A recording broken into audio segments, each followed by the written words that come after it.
of people liked it, a lot of people responded to it. I got a lot of good response from it. So yeah, this is what wasn't taught in school. I got a question.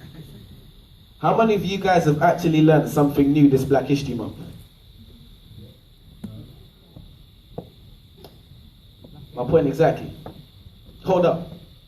There's a bunch of other stuff they never told us. Year after year is the same old stuff we hear for Black History Month. For example, ping, when that light switched. They told us it was Thomas Edison who made that happen, when ironically it was a darker man that made that light flick. Lewis Latimer, to be precise. Quite nice when you're talking about Mr. Hamilton and his racing car, but red lights stop. We're taught that Martin Luther King had a dream, man. But those dreams can't be achieved because our brains are in chains, our minds are enslaved, so we won't get our redemption. Morgan Freeman. Will we ever be free, man? And leave this state of imprisonment and take that walk of free, damn it, green man from a traffic light invented by the same man who made gas masks to protect our organs.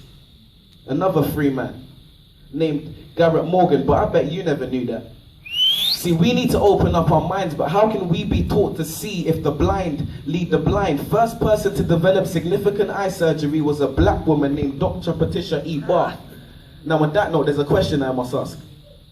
If Black history is really meant to be an opportunity to engage and learn about our past, why are we not actually being taught about our past? Transatlantic slavery, where we're taught slavery starts, but is it really? Because there's a lot they haven't told us. And they shut down and hold back on the bold ones who stand against the way they're trying to mold us, consistent enemies of progress. School surprised because I know things they don't expect me to know yet. So when I stand and tell them they're wrong for telling me about me, they call it a riot while I call it a protest. The Broadwater farm riots. The media exacerbate and make it seem like it's a bunch of delinquent youths on the streets when really the first cause was death. At the hands of police, we cease to know the truth. And that's because they withhold information from the youth.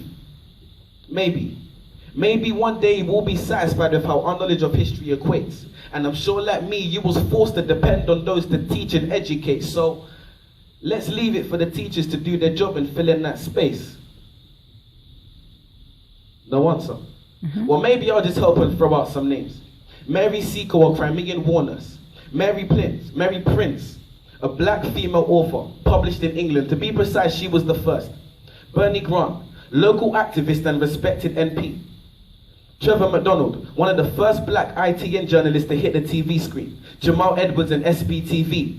And when Fuse ODG brought the Gazonto dance to the UK, and my foot swayed to the left and the right like the wipers of a car's windscreen, and my hands moved in times with his rhymes, and DJ Abrente brought Afro beats to the streets. It's actually funny when we think of our childhood memories. But a man who was actually funny, Lenny Henry, many others, and the list continues. Marcus Garvey, Haile Selassie, Bob Marley, Ignatius Sancho, Tupac, Fela Kuti, Muhammad Ali, Maya Angelou, R.I.P. Kwame Nkrumah, the first Ghanaian president who retained independence from England, the Windrush ship which brought Caribbeans inland. So much to learn in just 1 month. A tip of the iceberg, a tiny grace. And what was the first black Roman emperor's name? We don't know. Now a message to the schools.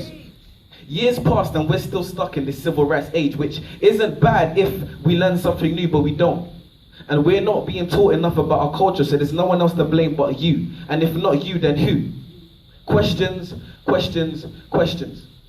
If you're not teaching me these things that I need to know, then I'm inclined to believe it's because you don't know. No. You're the teacher. Your job is to teach, so I'm sure you must know. And if you do know and you're not teaching me, then I'm inclined to believe it's because you don't want me to know. And if you don't want me to know, I believe that's low. Questions, questions, questions. Why focus so heavily on the influential men and women who made things happen for us, but there are a few? Why is it the fact that there's no one else to blame but you still want to make it seem like it's not you? Why is it that my people are being predominantly highlighted for a negative past? Why is it that you are not abreast with the great things that happen in this world? Why is it that I know these things that you don't, and I'm not the teacher, you are? Why are you focused on our dark heart, on our dark past, but not presenting it with our bright future? Why are you not abreast with the great things that's happening in this world? Why are young people's trademarks gang culture and young pregnant girls? Why are young people not given the time of day? And his name was Septimius Severus, by the way. So now I'm sure most of you guys have heard my piece. Who agrees? Yeah. Unfortunately, I believe as students, our code of conduct has been breached. So let's just do what they expect us to do and stop here and let them do their job. So teach. Thank you very much, people.